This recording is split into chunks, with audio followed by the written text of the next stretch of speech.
Notion N6B2, représenter des données. Donc on va partir d'une série brute et on va faire les différents types de représentations. Première partie, tableau. On a demandé à 24 élèves d'une même classe d'un collège quel était leur sport préféré. Voici leurs réponses. Basket, foot, gym, foot, etc. Donc ça, c'est ce qu'on appelle la série brute. Donc on a recopié les réponses dans l'ordre où on les a données. Donc c'est pas très parlant. Donc ces données-là, il va falloir qu'on les trie, qu'on les ordonne et qu'on les mette dans un tableau. Et une fois qu'on a fait le tableau, on pourra faire différents types de représentations. Alors, pour étudier cette série statistique, donc commençons par trier et ordonner ces données dans un tableau. Alors, ordonner ici, pas tout à fait, puisque les réponses ne sont pas des nombres. Si c'était des nombres, par exemple votre nombre de frères et sœurs, on les aurait ordonnés du plus petit au plus grand, donc 0 frère et sœur, 1 frère et sœur, etc. Donc là, quand on trie ces données, donc le tableau, c'est toujours le même type de tableau. Donc première ligne, donc là on a fait un tableau en ligne. Première ligne, donc c'est les valeurs du caractère. Ici, le sport préféré. Donc basket, foot, gym, natation, danse. Donc là, on aurait pu inverser des colonnes, il n'y a pas d'ordre.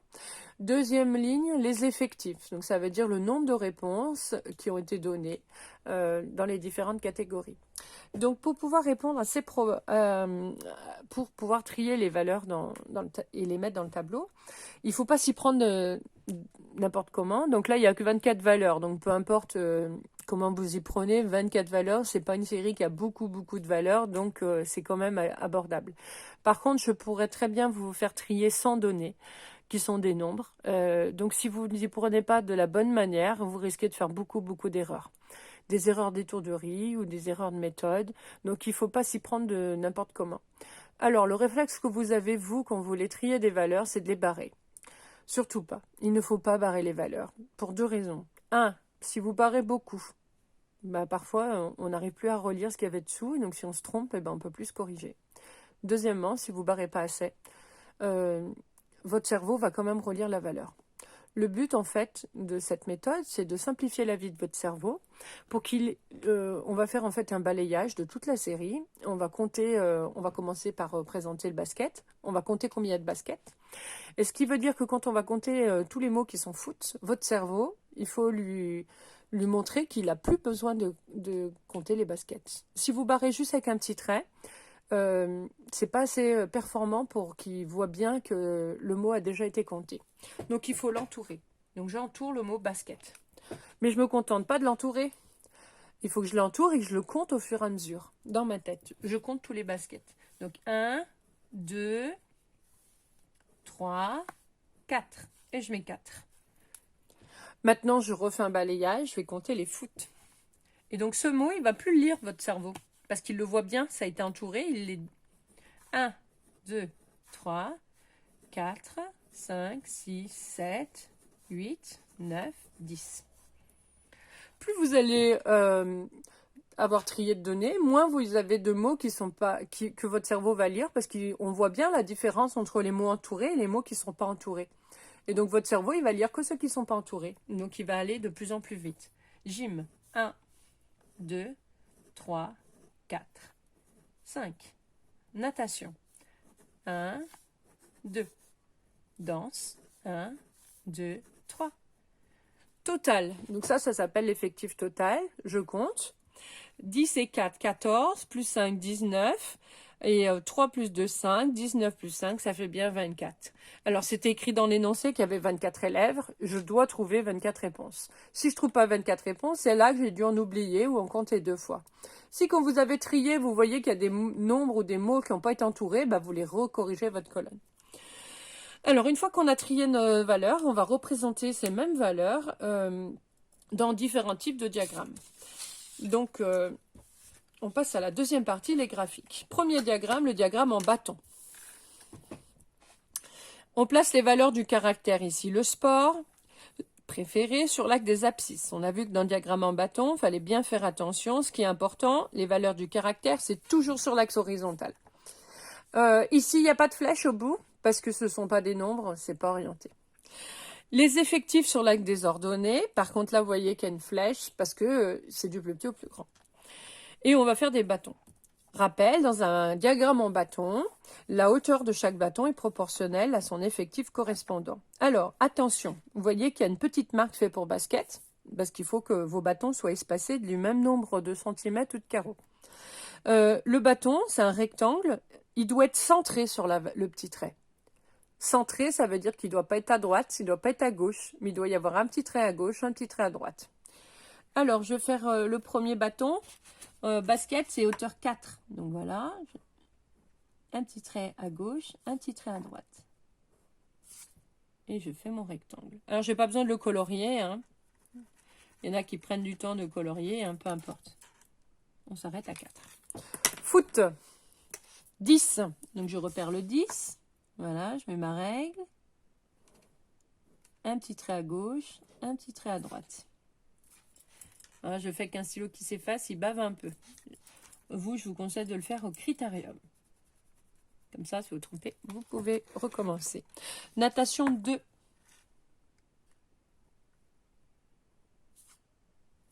Gym 3. Alors attention, le 3, il faut le placer. Donc là, on voit, il y a 1, 2, 3, 4, 5. Donc c'est à 2,5. Hop, on met le 3. Voilà, je vais peut-être mettre le... Hop, petite marque. Un trait à gauche, un trait à droite. Et le dernier, donc c'est la danse. La gym, non, c'était 5. Je me dis n'importe quoi. Donc là, faire attention. La gym, elle était là, 5. Donc 5, c'est ici.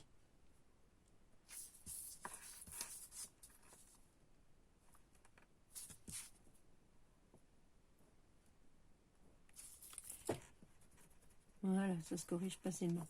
Quand j'ai fini mon diagramme, j'oublie pas de lui donner un titre. Alors le titre, moi je l'ai mis là, diagramme en bâton, on peut le mettre dessous, hein, SVT, il me semble que vous le mettez dessous, donc bien faire attention, il faut que vous mettiez ce que vous avez représenté. Deuxième type de diagramme, le diagramme circulaire.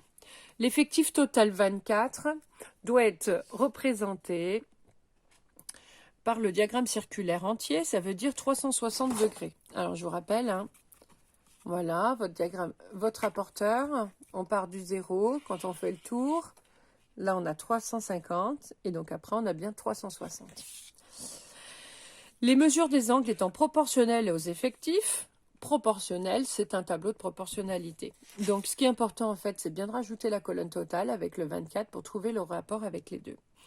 Donc, les effectifs, déjà, je peux les recopier, ça on les connaît. On avait 4, 10, 5, 2, 3. Les angles. Donc, il faut que je sache par quel coefficient. Hein. Ça, c'est le coefficient de proportionnalité.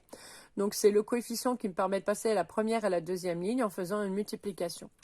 Alors, le coefficient de proportionnalité, je vous rappelle, dans un tableau de proportionnalité, c'est le nombre du bas sur le nombre du haut. Donc, il n'y a qu'une seule colonne complète, c'est celle de la fin. Donc, on écrit 360 sur 24. 360, hein, c'est un 0.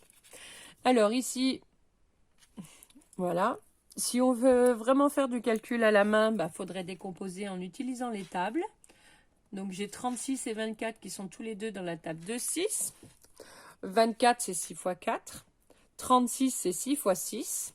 Pour avoir 360, du coup, c'est 6 fois 60. Je barre les 6, il me reste 64. Ensuite, j'utilise la propriété qu'on a vue sur les stratégies de calcul mental. Pour diviser un nombre par 4, on prend la moitié et la moitié. La moitié de 60, c'est 30. Et la moitié de 30, c'est 15. Donc là, j'ai 15.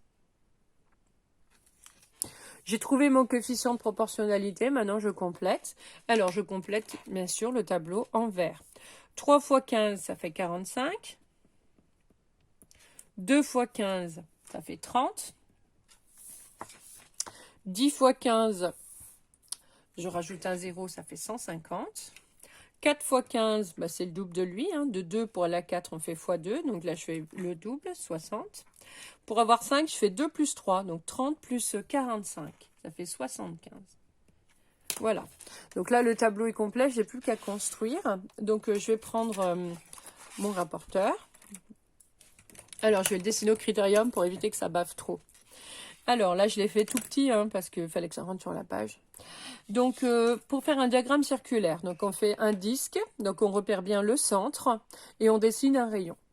On écrit bien le titre, diagramme circulaire. Maintenant, je vais faire les secteurs angulaires. Premier secteur, après, il n'y a pas d'ordre, hein, on fait les colonnes comme on veut. Hein. Je dois faire un angle de 60 degrés. Donc, je rappelle, croix, rayon, flèche. Donc, la croix sur le centre du cercle, le rayon ici, et je fais une marque à 60. Alors là, ça va être dans le texte, hein, peu importe. Je fais mon petit trait. 60 degrés. Donc, je remets ma règle maintenant, cette fois-ci, et je vais relier. Attention, je vais relier bien sûr que dans le disque. À l'extérieur, ça ne sert à rien de relier. J'aligne, hein, mais c'est tout ce que je fais. Dedans, je pense bien mettre, donc on a représenté le premier qui est le basket. Attention, le mot doit être écrit dans le sens de la feuille. Si vraiment il n'y a pas de place, on va l'écrire oblique, mais certainement pas à l'envers. Hein? Même si vous tournez la feuille, là, parce que là je vais tourner la feuille pour faire le second angle, je ne vais pas écrire le mot penché. Donc bien faire attention. Deuxième angle, foot. Donc je remets mon... Voilà, je peux tourner ma feuille. L'angle, c'est 150 degrés. Donc croix, rayon, flèche. 150. Ah, bah il est sur la feuille. Ici. Je mets mon petit trait et je relis. Par contre, quand j'écris, je remets ma feuille droite. Voilà. Et là, on a mis foot. Je passe à ce autre angle. Je dois faire 75 degrés. Je peux tourner ma feuille, hein, autant de fois que je veux. Voilà. Croix, rayon, flèche. 75 degrés. Alors, 75 degrés, pas de bol, il est sur la table. Bon, c'est pas grave, je bouge pas. Vous, ce serait bien de le faire sur votre cahier pour que vous ayez... Hop. Je trace. 75, c'était la gym. Vous voyez, là, le mot, je l'écris bien à l'endroit. Il me reste la natation et la danse. Alors, en fait, on ne va pas faire les deux. Hein. On n'en fera qu'un. Le dernier sera fait. Donc, si je fais un angle de 30 degrés, ici, alors je vais faire l'autre. Je vais faire 45 degrés. Comme ça, au moins, ce sera plus facile. Ce ne sera pas sur la feuille. Hop. J'ai mis 45 degrés. Hop. Je relis. Donc là, on a mis 45 degrés, donc c'est la danse. Donc il m'en reste qu'un secteur, donc c'est la natation. Je vous conseille de mesurer le dernier pour vérifier si ça fait bien 30 degrés. Donc c'est normal de ne pas obtenir pile 30, hein, c'est à cause de la précision. Vous pouvez avoir 29, 28, 31, bon ça c'est la précision. Mais on doit avoir quand même un secteur angulaire proche de 30, un angle proche de 30. Voilà. On passe à la suite, diagramme semi-circulaire. Alors, je vais recopier les effectifs. Donc, on avait 4, 10, 5, 2 et 3. Donc, semi-circulaire, ça veut dire qu'on ne va pas faire le disque complet, mais un demi-disque. Donc, on fait que la moitié du disque. Donc, on part de 0 et on s'arrête à 180 degrés. Ce qui veut dire que dans ma colonne totale, ici, j'ai 180 degrés. Donc, on recalcule le coefficient de proportionnalité. Le bas sur le haut, donc 180 divisé par 24. On regarde les tables. On regarde le 18 et le 24. Ils sont tous les deux dans la table de 6. Donc, 24, c'est 6 fois 4. 18, c'est 6 fois 3. Donc, 180, c'est 6 fois 30. Je barre les 6. Il me reste 30 quarts. Pour diviser par 4, on prend la moitié de la moitié. Donc la moitié de 30, c'est 15. Et la moitié de 15, c'est 7,5. Donc le coefficient, c'est 7,5. Maintenant, il va falloir faire les calculs. Alors, je peux commencer par le plus simple. 2 fois 7,5, ça fait 15. Pas mal. 10 fois 7,5. Pour multiplier par 10, on décale la virgule d'un rang à droite, on obtient 75. Ah, il fallait que je les fasse en vert.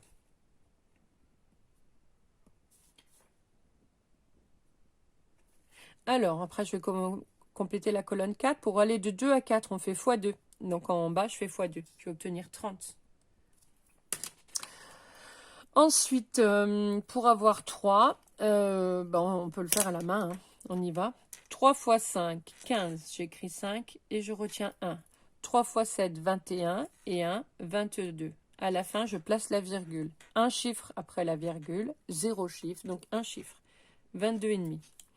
Maintenant, pour avoir 5, j'ajoute 2 plus 3, ça fait 5. Donc 15 plus 22,5. Donc ça va finir par 1,5. 5 et 2, 7. Et 2 et 1, 3. Il y aurait aussi dire que pour passer de 10 à 5, on fait la moitié. Donc je prends la moitié de 75. La moitié de 70, c'est 35. La moitié de 5, c'est 2,5. 35 plus 2,5, 37,5. Maintenant que j'ai tous les angles, je vais les représenter. Donc on commence par le premier, 30 degrés. Donc croix, rayon, croix sur le centre.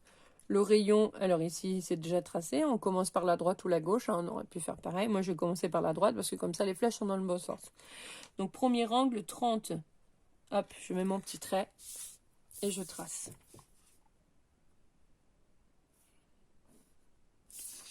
C'est basket. Deuxième foot, donc je tourne, croix, rayon, sur le rayon que je viens de tracer, flèche. Et là, je repère 75 degrés. Ici. Je trace.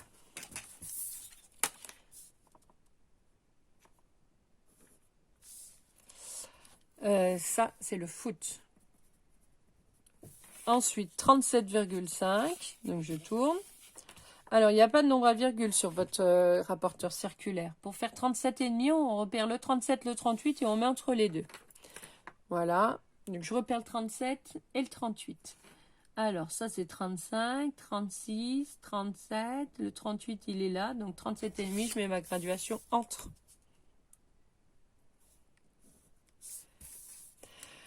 Donc, ça, c'est gym. Ah, il me reste 15 et 22 degrés. Donc, je vais faire le 15 degrés. Voilà. 15 degrés, c'est là.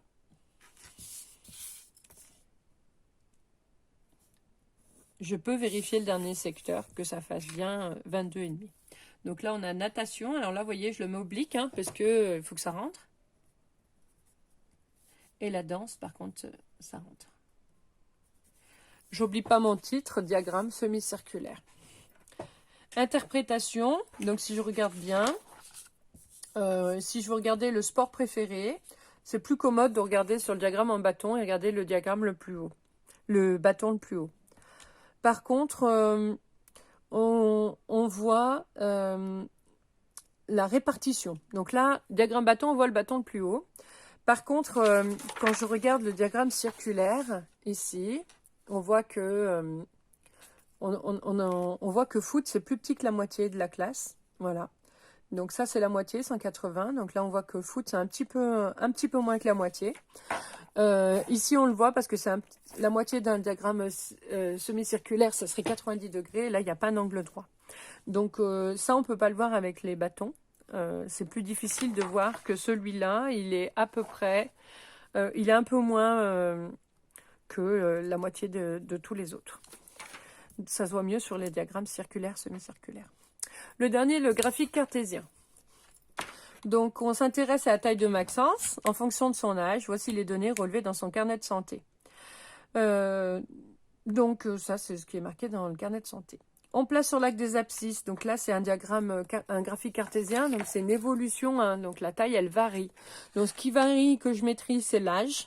Donc, tous les ans, on mesure, Maxence. Et la taille. C'est ce qui m'intéresse. Et on la met en centimètres. Donc, à la naissance, Maxence mesurait 55 cm. Alors, attention, il faut l'écrire, le 55. Donc là, il y a toutes les petites graduations.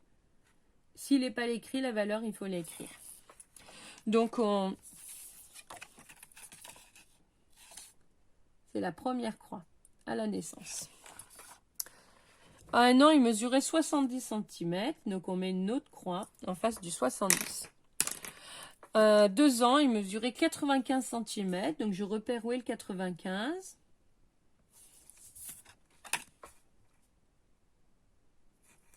Voilà. On fait des petits pointillés parce qu'il n'y a pas de remarque. Il n'y a pas de marque. C'est à 2 ans. Je suis allée trop loin. Hop. À 3 ans, 107. Donc, on mesure 107. Donc, c'est 3 avant le 110. et je mets mes petits pointillés. On met les petits traits en pointillés quand il n'y a pas de marque. Vous voyez que là sur la verticale, j'ai des carreaux, donc j'ai pas besoin de le mettre.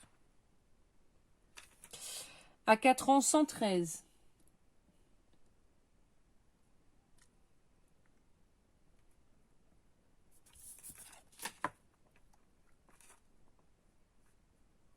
On peut faire ça dans du papier millimétré. Hein. Hop là. Ensuite, à 5 ans, 125.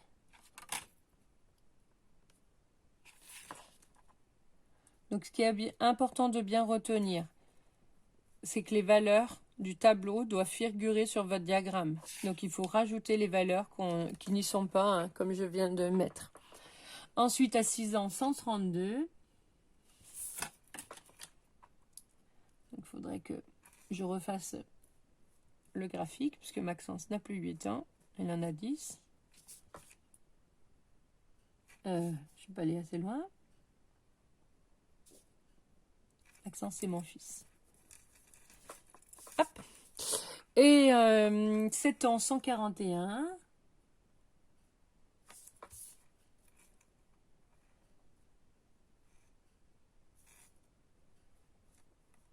Vous avez ce genre de choses que vous faites dans votre carnet de santé. Hein. Le docteur, il met des petites croix. Vous pouvez relier à chaque fois que vous y allez. Il y a eu 8 ans, 147.